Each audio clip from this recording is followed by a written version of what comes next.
Hello, everyone, and welcome back to Tea and Chat with Judy. Now, today, I wanted to leap straight in it and ask you a question. What does success actually look like?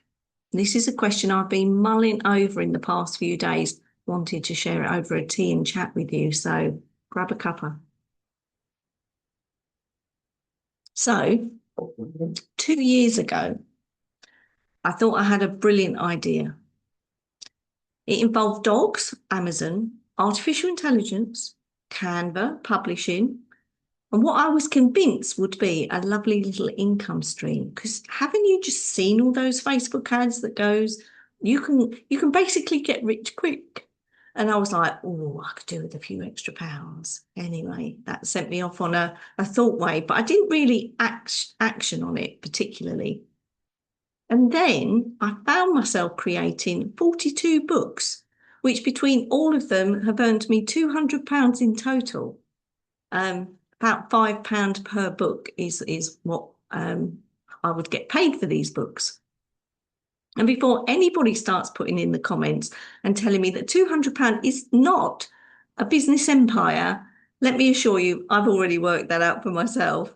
But the funny thing is, when I look back on the whole adventure, I think the money was probably the least important part. It might have been the motivator, but it didn't become the most important part. You see, the story didn't start with Amazon at all.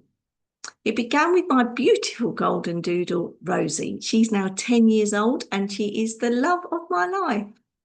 And like many dog owners, I became fascinated by trying to understand my dog better and being into wellness, reflexology, and the energy side of life. That curiosity led me down a rabbit hole of research into how all this translated in the doggy world. Dog chakras, dog meridians, energy systems, crystals, holistic well-being for dogs. The problem was, the more I researched, the more I realised there wasn't a huge amount of information out there available. So I started making notes. And whilst I was doing all this research, something else happened. One day I was out walking Rosie and chatting to other dog owners, as you do. We started talking about the funny things our dogs had done, the Christmases and the presents they had unwrapped. I remember talking to this wonderful lady who was saying how she'd bought this dressing gown for her mum. It was the only dressing gown left in the shop that she'd wanted to buy for her mum. Wrapped it up, put it at the back of the Christmas tree, and that was the one that her dog happened to scramble, tear open and ruin, basically. And we were laughing together about it all. And then, of course, there's socks that they've stolen, the muddy adventures and days out, the little quirks that just make us laugh all the time. And I remember thinking how sad it was that many of those memories end up being forgotten. We have baby books, don't we, for children? I've got a baby book that my mum filled out. Why don't we have something similar for our dogs? Then the real idea arrived.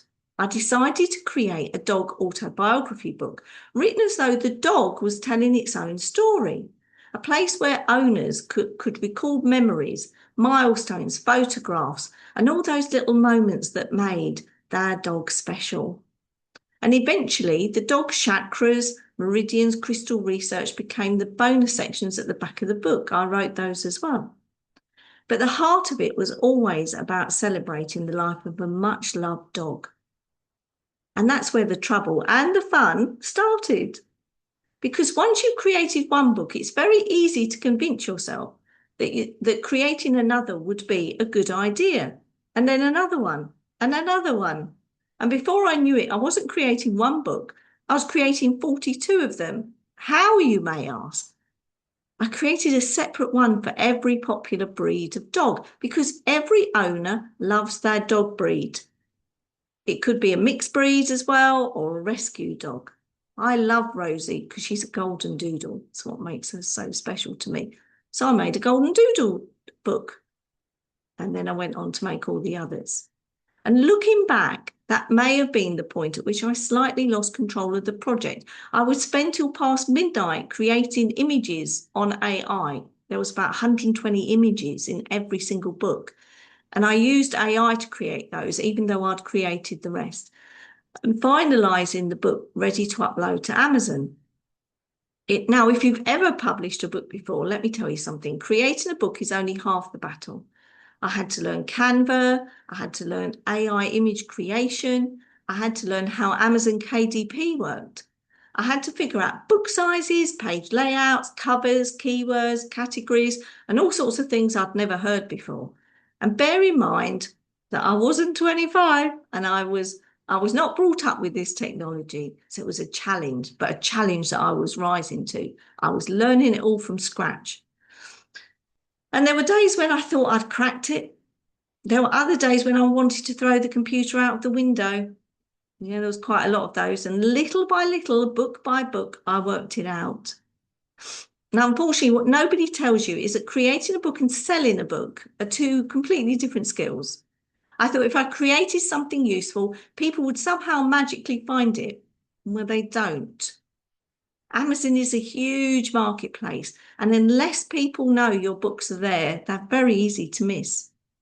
That's one of the reasons why 42 books eventually translated into around £200 rather than enough to go on a Caribbean cruise. But somewhere along the way, I found myself asking a bigger question. What does success actually look like? Because if success is purely measured by money, then 42 books and £200 isn't a great business model.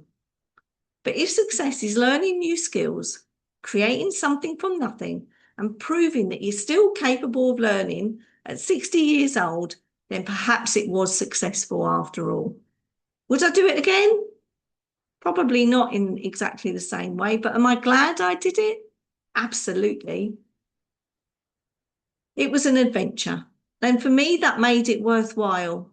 So what ideas have you had that didn't work out, but you're proud of? Let me know in the comments below. I'd love to know. I'm sure it's not just me that comes up with crazy ideas. Oh, and I will, of course, leave a little link to my Linktree books below. But anyway, just so you can see what I did. Anyway, that's my story. And if you'd like to follow me for more tea and chats, grab that coffee. I'll be here on Wednesdays and Sundays. And don't forget to subscribe to the channel. I would so appreciate that. And I'll see you next time for another tea and chat. And remember, as my mum used to say, you only live once. Bye for now.